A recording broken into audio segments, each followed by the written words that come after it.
Today, we will be continuing the read on The Red Notice, a true story of high finance, murder, and one man's fight for justice. This book is quite interesting, and so I don't cause myself to get overexhausted with it, and or you guys get exhausted with me, I will give 1 day breaks in between each of these recordings, so that there is time for me to recruit in case I come across something in here that might be a problem, of course. If you guys would like me to record more often on this book, just let me know. Without further ado, let's get into this book and hopefully we don't get anything bad. Alright.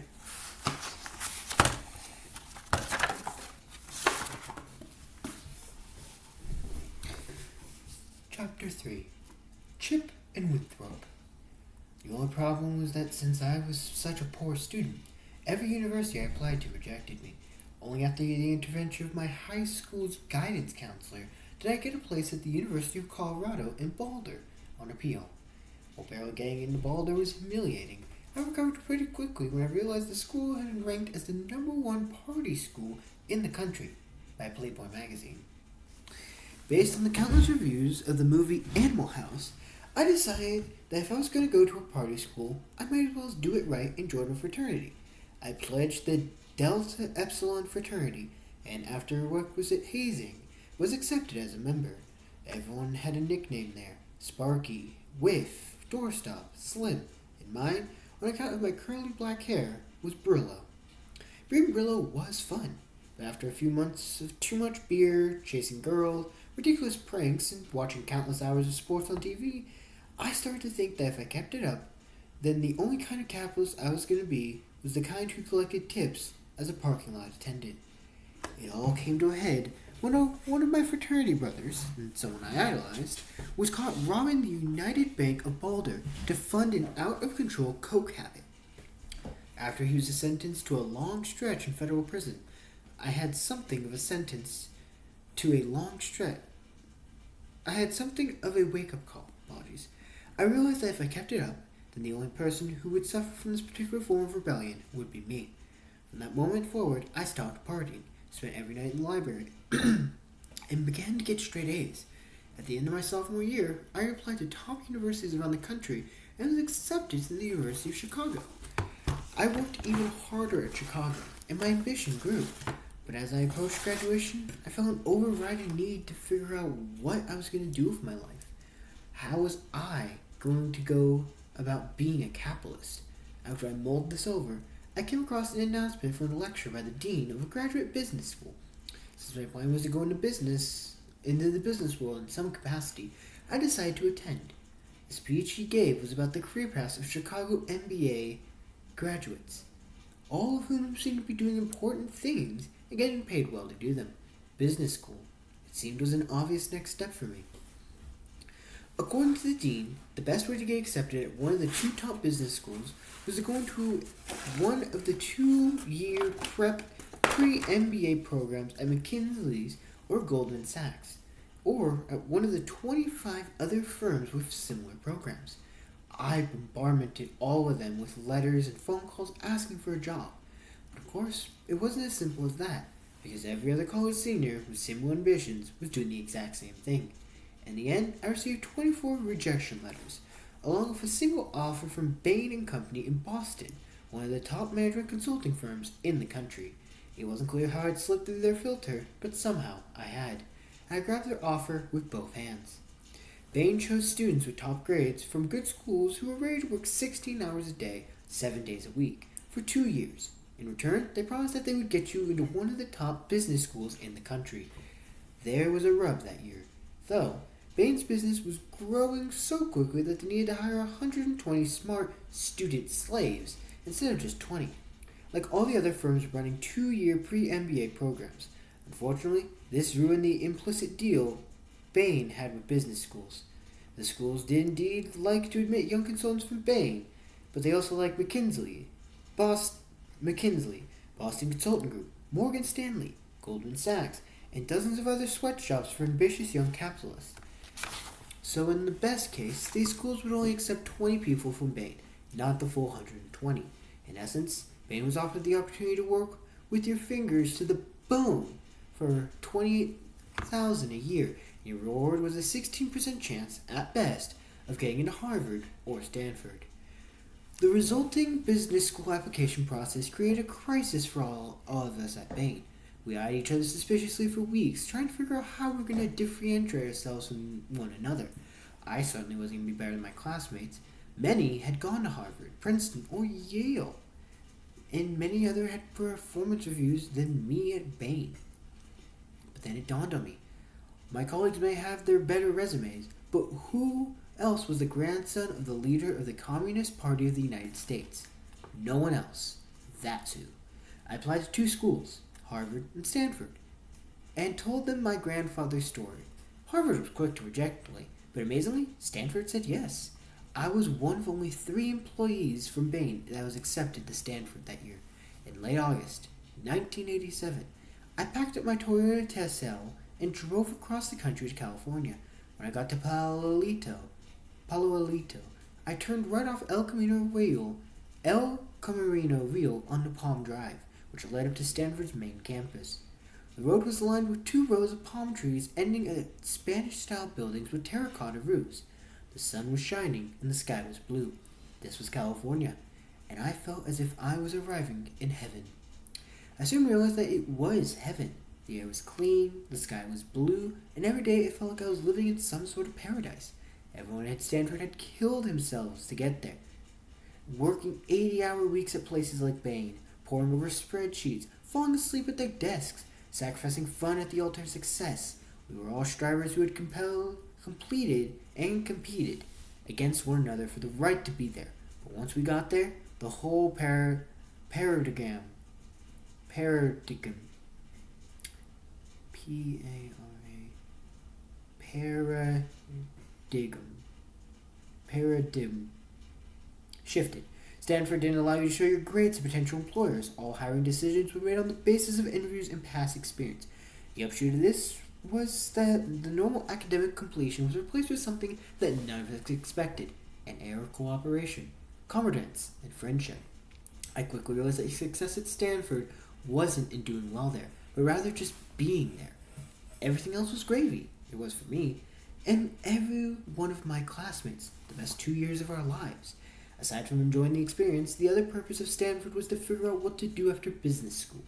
From the moment we arrived, my classmates and I spent nearly every day going to corporate information sessions, brown bag lunches, evening receptions, dinners, interviews, and anything else to try and help us choose a job, which among the thousands was the right job. I went to a standing room only Procter and Gamble brown bag lunch and watched 3 female junior marketing executives in pleated blue skirts, white shirts, and floppy ties walk in excited corporate jargon about the fantastic ways they sold soap. I went to Trammell Crow cocktail reception. I felt so out of place there that I curled my toes in my shoes as smooth-talking, good-looking Texans slapped each other on the back and shot the shite about baseball, big money, and real estate development, which was Truman Crow's business. Then there was the Drexel Bruhan Lambert reception, which I tried to stay awake as a team of balding bond salesmen with fancy suits droned on and on about the thrilling world of high-yield bond trading in Beverly Hills office. I thought, no, and no thank you. The more I went to these things, the more out of place I felt, and one interview in particular drove it home for me. It was for a summer associate job at J.P. Morgan. I didn't particularly want to work there, but how could I not interview for a job at J.P. Morgan, one of the top firms on Wall Street? I went into a small room at the Career Management Center and was greeted by 2 tall, square-jawed, broad-shouldered men in their early 30s. One was blonde, the other was brown-haired. Both wore monogrammed button-down shirts, black Brooks Brothers suits, and red suspenders. As the blonde one thrust his hand forward, I noticed an expensive-looking Rolex.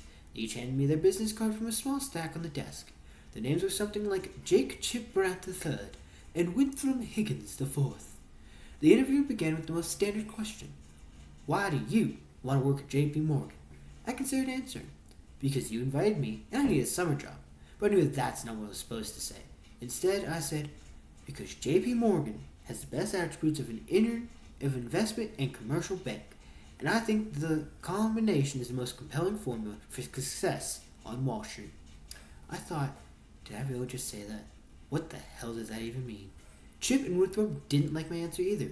They carried on about some more standard questions, and I batted them back with some more similarly insipid answers. Winthrop finished with a softball question, offering me a way to find some common ground. Bill, can you tell me what sports you played in college? That's an easy one. I hadn't played any sports in college. I was such a nerd that I barely had time to go eat and go to the bathroom, let alone play a sport. I said flatly, well, none, really. But I like skiing and hiking. Hopefully that those sports were cool enough for these two guys. They weren't. Neither Chip nor Wortham said another word or bothered to look up from the stack of resumes. The interview was over. I walked out of the building. I realized that these guys didn't care what I said. All they wanted to determine is whether I fit the JP Morgan culture. I clearly didn't. I made my way to the cafeteria, feeling awkward and dejected. I stood in line, got some food, wandered to a table, and ate distractedly. I finished my sandwich. My best friend, Keen Hirsch, walked in wearing his suit, which was a sign that he too had just gone to some job interview. Hey, Ken. Where have you been? I asked. He pulled out a chair. Just interviewed with JP Morgan. Really? You must have met Chip and Winthrop too. How'd it go? Ken laughed at my nicknames and shrugged. Not sure.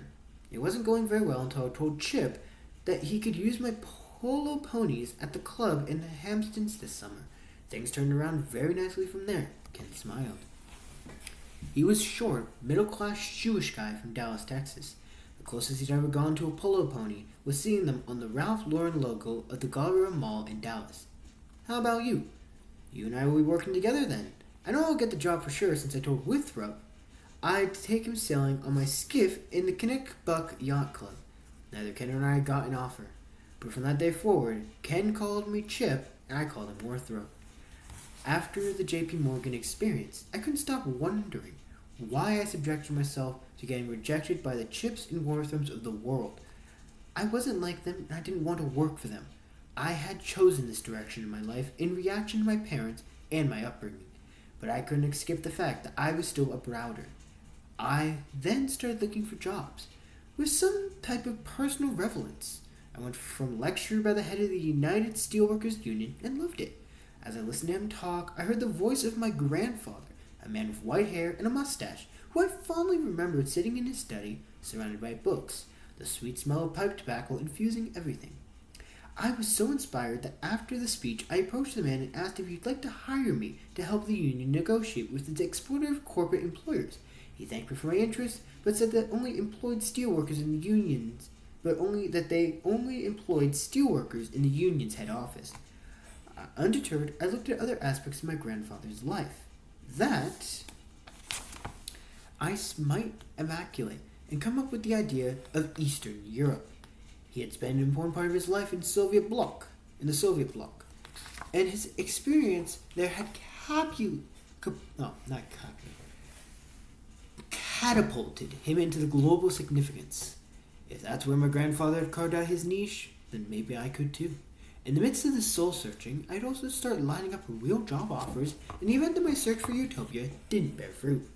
One was with the Boston Consulting Group in its Midwest headquarters in Chicago.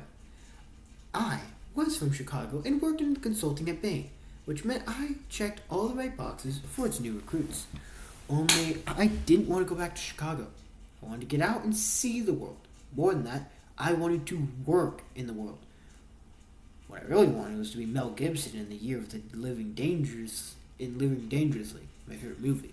In an effort to get me to accept its offer, BCG flew me to Chicago for a selling day, where I was joined by other recruits. We were subjugated to meeting after meeting with other recruits, and bright-eyed first and second year consultants, who regaled with us tales of their exciting lives at BCG. It was nice, but I wasn't buying it. My last meeting was with the head of office, Carl Stern. This was meant to be the end of the process, where I would shake the big man's hand, thank profusely, and say yes. When I entered the office, he said warmly, "So, Bill, What do you think? Will you join us? Everyone here likes you a lot. I was flattered, but there was no way I could accept. I'm really sorry. You people made me feel very welcome. But the fact is, I can't see myself living and working in Chicago. He was a bit confused, since I hadn't voiced any objections to Chicago during the interview process. It's not BCG, then? No, not exactly. He leaned forward. In that case, please tell me, where would you like to work? This was it. If I really could go anywhere, I might as well tell him. Eastern Europe. Oh, he said, clearly caught off guard. Nobody had told him that before. He leaned back in his chair and looked at the ceiling. Let me think. Yes, as I'm sure you know, we don't have any offices in Eastern Europe, but there's someone in our London office who specializes in that area named John Lidquist. We can arrange for you to meet him, and I think he might change your mind. It might. Great! I'll figure out when he's available and I'll arrange it for you two. 2 weeks later, I was on my way to London. Chapter 4. We can get you a woman to keep you warm at night. The London offices of BCG were right above the Green Park tube stop at Piccadilly Lane in the heart of Mayfair. I presented myself at the reception, which shone into John Lidquist's corner office, which resembled that of an abundant professor, with books and papers stacked everywhere. When I laid eyes on him, I could immediately see that John was something of an anomaly. An American, he looked like more of a refined version of Chip Orthrop in his salty rose suit, Hermes tie, and horn-rimmed glasses. But he also had a bookish awkwardness about him. Unlike his blue-blooded juniors at J.P. Morgan, John had a soft, almost whisper-like voice, and never made direct eye contact. After getting settled in his office, he said, "The people in Chicago are telling me you want to work in Eastern Europe, right? You're the first person I've ever met at BCG who wants to work there." "Yeah, believe me or not, that's what I want to do." "Why?" I told him the story of my grandfather, how he lived in Moscow, then returned to the United States, and ran for president and became the face of American communism. I want to do something interesting like him, something that's relevant to me and who I am. "Well, we've never had a communist working at BCG before," he said for a wink. He strained. "At the moment, we don't have anything happening in Eastern Europe, but I'll tell you what, if you come work here, I promise that the first piece of Eastern Europe business that comes our way will be yours. Right?" I quickly guessed that he said right at the end of almost every sentence, as if it was a tick. I couldn't pinpoint why, but I liked John. I accepted his offer on the spot and became the first employee in BCG's Eastern Europe practice group. I moved to London in August of 1989. I rented a small house in Chelsea,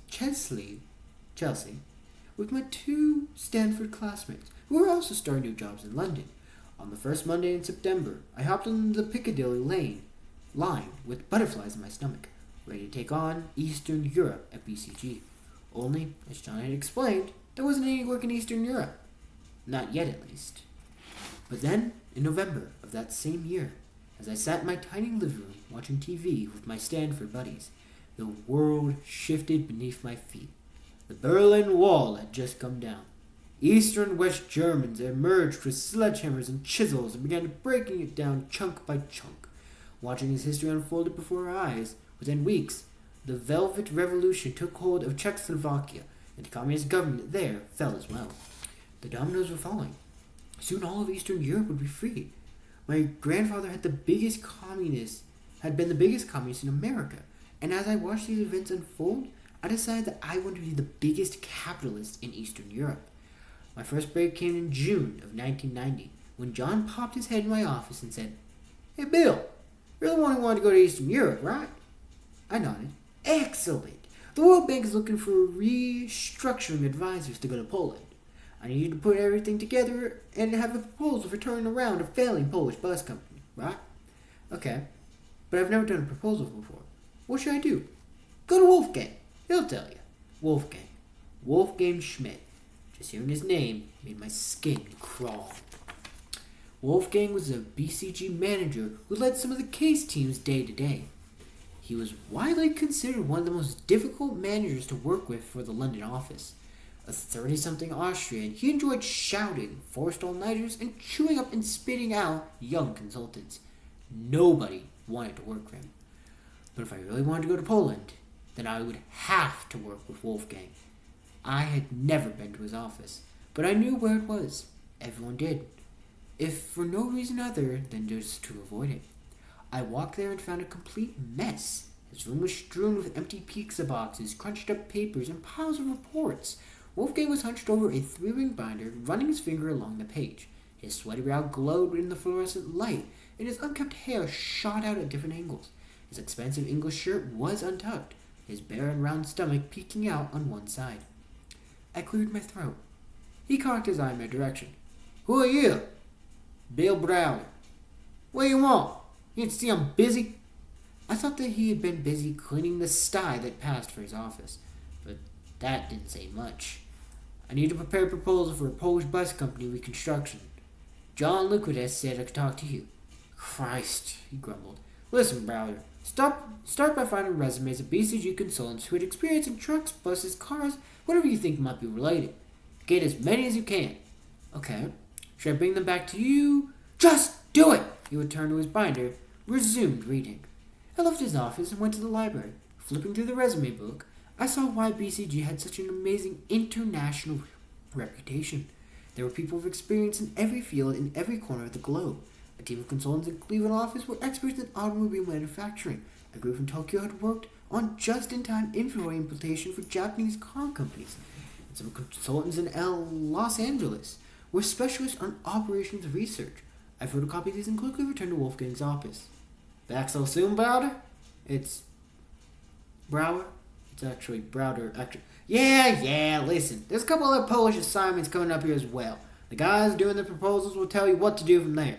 I don't have time for this. Now, if you don't mind," Wolfgang flipped an open hand to the doorway, indicating I should leave. I found the other consultants, and thankfully, they were more than happy to lend a hand. Over the next weeks, I made timetables, work plans, and compiled more information about what a great firm BCG was. When we were done, the presentation was so polished and slick that I didn't know how we could possibly lose. We handed them over to John, who submitted them to the World Bank, and we all waited. 2 months later, Wolfgang came by my office looking uncharacteristically cheerful and put together. "Bill, pack your bags. You're going to Poland." "We won?" "We did indeed. Now the real work begins." I was elated. Should I start calling the experts we put in the proposal to make sure they actually come to Poland as well? Wolfgang frowned his eyebrows. "What are you talking about?" "Of course not." "Oh, wait. What are you talking about? Of course not. You're the only one who's going to be working on this case." He clapped his hand on the doorframe, turned, and stomped off. I couldn't believe it. I'd put all these impressive people in the proposal, and the Poles were just getting me? A first-year associate who knew absolutely nothing about buses or businesses for that matter. I was appalled, but I kept my misgivings to myself. This was my dream assignment. I was just going to bite my tongue and make it work. In late October 1990, nearly a year after the Berlin Wall had come down, John, Wolfgang, and 2 other associates and I boarded the LOT, the LOT Airlines flight bound for Warsaw. There, we were met by 4 men from the World Bank and 2 employees from Autosan, the troubled bus company we were supposed to help when the bankruptcy. As we were retrieving our luggage, we boarded one of Autosan's buses and made our way to the headquarters in Sanok. It was a long ride. Warsaw quickly gave way to Polish countryside, which, in the throes of autumn, it was picturesque, but also a little depressing. Poland's communist regime had recently collapsed, and conditions on the ground were harsher than I expected. It was like stepping into a time machine set to 1958. Cars were ancient, horse-pulled carriages on the roadside, farms were dilapidated, and housing in towns, those urbisticus concrete blocks in the Soviet style, were crumbling. The Poles suffered from food shortages, hyperinflation, electricity blackouts, and all sorts of other dysfunctions. Yet, as I sat in the rumbling bus with my forehead pressed against the glass, I thought, this is exactly where I want to be. The road ahead was open and full of possibility. 6 hours later, we arrived in Sanok, a town of less than 50,000 in the wooded, hilly southern corner of Poland, 10 miles from the Ukrainian border. We arrived at Autosan's company restaurant and made our way inside for a banquet with Autosan's management team and executives from the World Bank. None of the guests wanted to touch the meal. Greasy pork chops, overboiled potatoes, and some kind of savory gelatin containing bits of pork. In addition to the unappetizing food, an underlying odor of industrial solvent from a nearby factory wafted through the air. I got the feeling that everyone who was not from Solvik wanted to get out of there as quickly as possible. The bus company management wasn't going to let us go, however, and continued with toast well into the evening. Finally, at 11:15 p.m., as coffee was being served, the World Bank team awkwardly rose, making their excuses, climbing back on the bus, and took it back to Riswell, the closest town with a decent hotel. My BCG colleagues waited until the World Bank team was safely out of sight before they also rose and made their excuses. They went outside and Wolfgang negotiated with 2 taxi drivers to take them the whole 6 hours back to Warsaw that night. I was the only one left, a 26-year-old MBA with 1 year of consulting experience, to save this company from disaster. After coffee, I said my goodbyes to management, who didn't seem to understand that I was a nobody compared to everyone who had just left. Then I was escorted to Hotel Druska, which would be my home for the next few months. The Druska was a musty 4-story concrete building a couple of blocks from the San River. I had no elevator, so I had to take the stairs. The passageway was narrow and dimly lit, and my room was tiny, more hall than room. It had 2 twin beds that were pushed against opposite walls. The only floor space was the gap between them. Bolted to the wall over one of the beds was a 13-inch black and white television. A plain chintzy end table was pushed between the beds. On top of this was a single lamp. Above the lamp there was a small window that overlooked a vacant lot. It wasn't the Four Seasons, but I was excited to be in Poland that I didn't care. I tried the plastic rotary phone to see if it worked, but the line only connected to a matronly woman at the front desk who didn't speak a word of English. I unpacked, stuffing my clothes into the wardrobe. The room was cold and the radiator wasn't working, so I put on the parka I had bought for the upcoming winter. Turned on the TV. There were only 3 stations, all in Polish. One was news, one was soccer, and one was a show about sleep and sheep. I turned off the TV. I filled fruitlessly with the dial of the shortwave radio I had bought, but found nothing and gave up. I climbed into bed and tried to sleep, but it was simply too cold. I tapped the radiator and turned the valve near the floor, but no heat came. Normally, I would have called the front desk, but given the language barrier, that wouldn't be helped. I got some more clothing out of my wardrobe and pulled the blankets off the other bed and buried myself underneath all of it. Even though I was still wearing my parka, that didn't work either. I tossed and turned all night and barely slept. When the sun began to rise, I turned on the shower, hoping that at least it would warm me.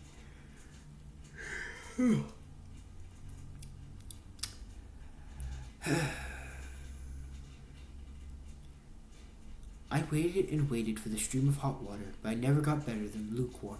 I skipped the shower, got dressed, and went down to Tushkin's small restaurant to meet my translator for the first time. A trim man in an ill-fitting gray polyester suit stood bolt upright as soon as I appeared. He tucked a rolled-up newspaper under his arm and extended it to him. "Mr. William." I took his hand. "Yes, that is me." "Hello, my name is Leszek Sikorski," he said enthusiastically. Leszek, a few years older and a little taller than me, had light brown hair, bright green eyes, and a neatly trimmed beard. In different circumstances, he might be a good-looking, but the bad suit and crooked teeth dashed that possibility. "Please, seat." Leszek motioned towards the chair. "How was your sleep?" he asked, nearly shouting at the end of the sentence. "Cold, actually. There's no heat in the room." "Yes, they don't turn it on until winter officially starts." He again shouted the last word. He spoke English so unnaturally that I was certain he had learned it from a set of Bertel's tapes. The way she showed up and poured me a cup of tea, while Leszek told her something in Polish. When she disappeared, I asked, "What did you tell her?" "To bring you breakfast." "Is there a menu?" No, only one breakfast." A few minutes later, breakfast arrived. Overcooked sausages and some strange Polish processed cheese. I was so hungry that I choked it all down. Leszek ate his meal dutifully, neither disgusted nor excited. Midway through the meal, his mouth full of food, he asked, "You are from London, yes?" "That's right." A smile spread across his face. "Then I have a favor to ask." He lowered his voice and whispered, Can you introduce me to Samantha Fox? Samantha Fox was a busty English pop singer who had gotten her start by modeling topless on page 3 of the British tabloid The Sun. I gave Leszek a funny look. I'm afraid not. I don't know her. He leaned back in his chair with a doubtful look and insisted, But you must. You're from London.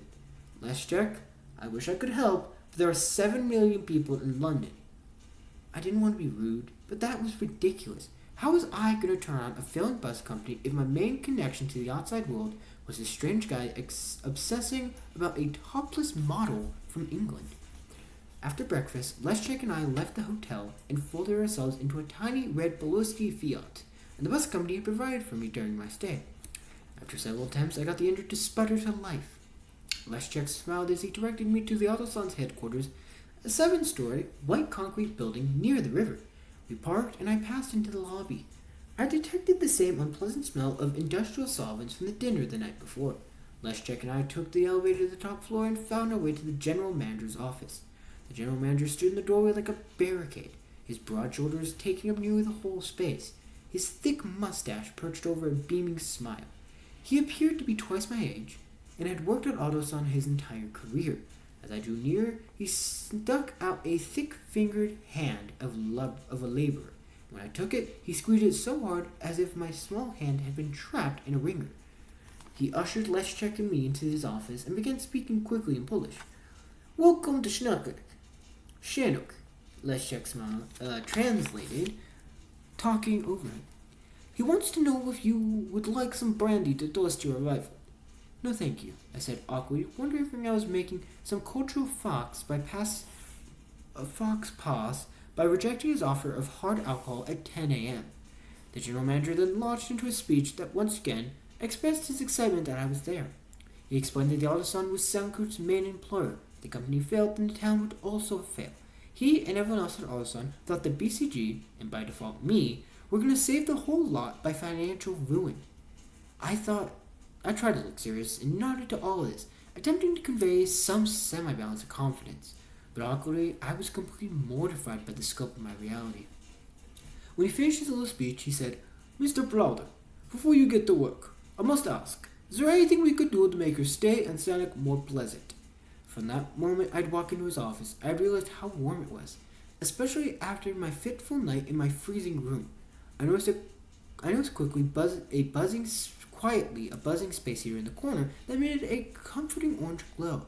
I nervously asked, Do you think I could get a heater like that one from my room, sir? There was a moment of silence as Leszek translated. Then the general manager's face lit up. With rosy cheeks, he winked and said, Mr. Browder, we can do so much better than that. We can get you a woman to keep you warm at night. I looked sheepishly at my shoes and stammered, No, thank you. A spacesuit will be just fine. I promptly got to work, and my first week in Poland was the biggest culture shock I'd ever experienced in life. Everything in Sanic, the smells, the language, the customs, was different. But what made it particularly hard for me was the food. The only available meat was pork, and it was ubiquitous. Sausage for breakfast, ham sandwiches for lunch, pork chops for dinner. Every single day. There was no fruits, no vegetables. Chicken was a delicacy. Worst of all, every single meal was drenched in heavy grease, as if this were some kind of magical condiment that made everything more palatable, which it didn't. By day 5, I was starving. I had to do something and decided to go to Warsaw and check into the Marriott to get some decent food. As soon as I arrived, I dropped my bag in the room and head for the restaurant. I've never been so happy to be at a Hope buffet in my life. I scooped piles of salad, fried chicken, roast beef, cheese, and French bread onto my plate and ate it like a man possessed. I went back for seconds and thirds. By the time I was ready for dessert, my stomach started to rumble, and I knew that if I didn't hurry to a bathroom, I would be in trouble. I made my way to the men's room as fast as I could, but just as I was crossing the library, there was Wolfgang Schmidt standing right in front of me. Browner, what the hell are you doing in Warsaw? He demanded. I was so surprised to see him that I didn't know what to say. I just thought since it was Friday night. Friday night, he barked. Are you kidding? You need to get your ass back to Sanic. Sanic, I corrected, shifting uncomfortably from foot to foot. Whatever the fuck. You need to get back there and integrate yourself with a client on the weekend. That's how this business works. The gas in my stomach was so intense I barely heard Wolfgang. Okay, I'll go back. Sorry, really I am. The bathroom was right there, and time was wasting. Alright, Browner. He finally stepped aside. I hurried toward the bathroom at full speed. When rather after the Wolfgang run-in, I was so intimidated that I didn't dare set foot in Warsaw again. Instead, on weekends, I drove my little Poliski Fiat around the countryside, foraging for food. I would stop at small restaurants and, since I didn't speak a word of Polish, point at 3 or 4 random entrees on the menu, hoping that one would be edible. I prayed for chicken and occasionally got it. I could afford to do this because the Polish zloty was so depressed that each dish cost the equivalent of 45 US cents. It was fun to get out of Sanuk, but no matter how far I went, the food was still generically awful. 8 weeks into the assignment, I had lost almost 15 pounds. The food situation was one of many signs of how dire everything was in Poland. Autosan was a complete mess and faced imminent danger. Following the economic shock therapy implemented after the fall of communism, the Polish company canceled all its orders for Autosan buses. As a result, the company had lost 90% of its sales and would either have to find an entirely new customer base or dramatically cut costs. Finding new customers would be next to impossible because at the time, Autosan made one of the worst buses in the world. The only plausible option for them to avoid bankruptcy was to fire a lot of people. Given that the whole town depended on this company for its livelihood, that was the last thing they needed. And the last thing I wanted to tell them. The whole thing left me feeling sick, and my romantic notations of doing business in Eastern Europe were quickly starting to disappear. I didn't want to hurt these people. 3 weeks before the Christmas holidays, with my dreaded growing even greater, I missed Leszek for our ritual breakfast. I learned not to wander into ridiculous Samantha Fox-like conversations by simply being quiet, which he respected. In spite of our awkward start, I learned that Leszek was a genuine and helpful. After spending every day together for 2 months, I've warmed up to him. I felt sorry that he had to be the one to translate my dire recommendations to the Autosan management team. Even more, I knew that when I finally left Sanuk, I would actually miss him. That morning, I picked up the slices of pork sausage. I glanced across the table at Leszek's newspaper. He seemed to be perusing the personals, but then I looked closer. In the little boxes were numbers, financial figures, surrounded by words I couldn't read. I leaned over and asked, Leszek, what are those? These are the very first Polish privatizations, he announced proudly. I heard that Poland was privatizing its former state-owned companies, but I was so wrapped up in the Autosan that I hadn't been following this at all. That's interesting. What's that number? I pointed to the figure near the top of the page. That's the share price. And this one, the profits from last year. And that one, the numbers of shares being offered. I did some quick math. The share price value of the company was 80 million, while the company's profits of the previous year were 160 million, which meant that the Polish company was selling this company for 1/2 its previous year's earnings. I was stunned. In simple terms, this means that if you invested in this company and it stayed in business for 6 months, you would effectively make your money back. I asked my questions again just to make sure I wasn't missing anything. I wasn't. This was extremely interesting. We went through the same exercise for some of the other companies in the newspaper, and the result was roughly the same. I never bought a single share in my life, but I lay in that bed at night. I couldn't stop thinking about the Polish privatizations. I thought, I need to do this. Isn't this exactly what I went to business school for? My net worth at the time was a total of $2,000. After confirming with John Lequist that there was no rules against me buying the shares, I decided to invest all my money into the privatizations. I had the cash wired to me in Poland, and asked Leszek if he could help me. During a lunch break, we went to the local savings bank and stood in line to convert my money to Polish zloty, and walked to the post office to fill out the subscription forms for the privatizations. The process was complicated and required Leszek to make 4 trips to the teller window to ask questions about how to fill out the detailed forms. But in the end, I successfully subscribed to the very first privatizations in Eastern Europe. In mid-December, I returned to London to prepare BCG's final presentation to Autosan and the World Bank, which would make after the holidays. I was completely conflicted. My analysis showed that the company should fire a good part of its workforce if it wanted to stay in business. But after spending so much time with these people, I knew that massive layoffs would decimate them. I didn't know how people would survive. I thought Leszek and his extended family. I pictured the hardships they were already forced to endure. I had to recommend layoffs, but I wanted to soften the blow. I decided to crouch the whole idea of firings as just one of the possible strategic operations in our report, hoping that the government would ultimately consider the other option, continuing to subsidize Autoson. But when I showed this softened presentation to Wolfgang in London, he was furious. What is this shit? These are your options. What are you, stupid? They don't have any options. They have to fire everybody, Browder. He was being a complete bastard, but at least he got my name right. Wolfgang forced me to delete all of their strategic options, then had me press the presentation off to another consultant to fix the analysis. BCG wound up recommending that Autoson fire the vast majority of its employees. The return of Sanic, and Wolfgang insisted that I take the lead in presenting our findings. BCG, the World Bank, and Autoson's entire senior management gathered in the company's largest conference hall. The lights were dimmed, and I started up the projector. My transparencies ready to go. First, I put out the summary slide about how the overall level of firings. The gasps were audible. Then I described the layoff recommendation department by department. Leszczek nervously translated all of it. With every new slide, the shock diminished and the anger increased.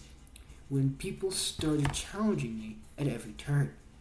The World Bank representatives looked at John and Wolfgang, hoping that they would intervene, but both avoided our clients' gazes and didn't say a word. When I was done, every person in the room glared at me. The general manager was notably quiet. I am in profound disappointment. I was supposed to be the Autoson's knight in shining armor, but instead, I was a traitor. I was filled with a mixture of anger, self-doubt, and humiliation. Maybe Eastern Europe wasn't the right place for me after all. I left Poland knowing one thing though. I hated consulting. Over the following months, I thought a lot about Autoson, wondering what would happen if I could have done anything differently. Communication with them was almost impossible, but later I got word that the Polish government had completely ignored BCG's recommendation and continued to subsidize Autoson. Normally consultants hoped that their advice is followed, but in this case, I was thrilled that it hadn't been. The only remaining connection to Poland was my little stock portfolio, which I regularly checked. After leaving Sanic, they rose steadily. With every percent point increasing, I became more and more convinced that I had found my calling. What I really wanted to do was become an investor in the privatizations of Eastern Europe. As it turned out, I couldn't have been more right. Over the course of the next years, my investments would double, then double again. Ultimately, they went up almost 10 times. For those who didn't know, the sensation of finding a 10-bagger is the financial equivalent of smoking crack cocaine. Once you've done it, you want to repeat it over and over and over as many times as you can. Alright, everyone. That is chapter 4. Also, I am trying to censor myself the best I can. It might not be the greatest, but I do try. Because I don't want YouTube to be like, you can't do this anymore. So, thank you all for having patience to deal with me. Thank you all, and hopefully you all are having an amazing day, or night, or evening. Whatever time it is, I hope it is amazing. I will see you guys in the next video. I hope you all have an amazing life, I suppose. Well, this is it. Bye-bye.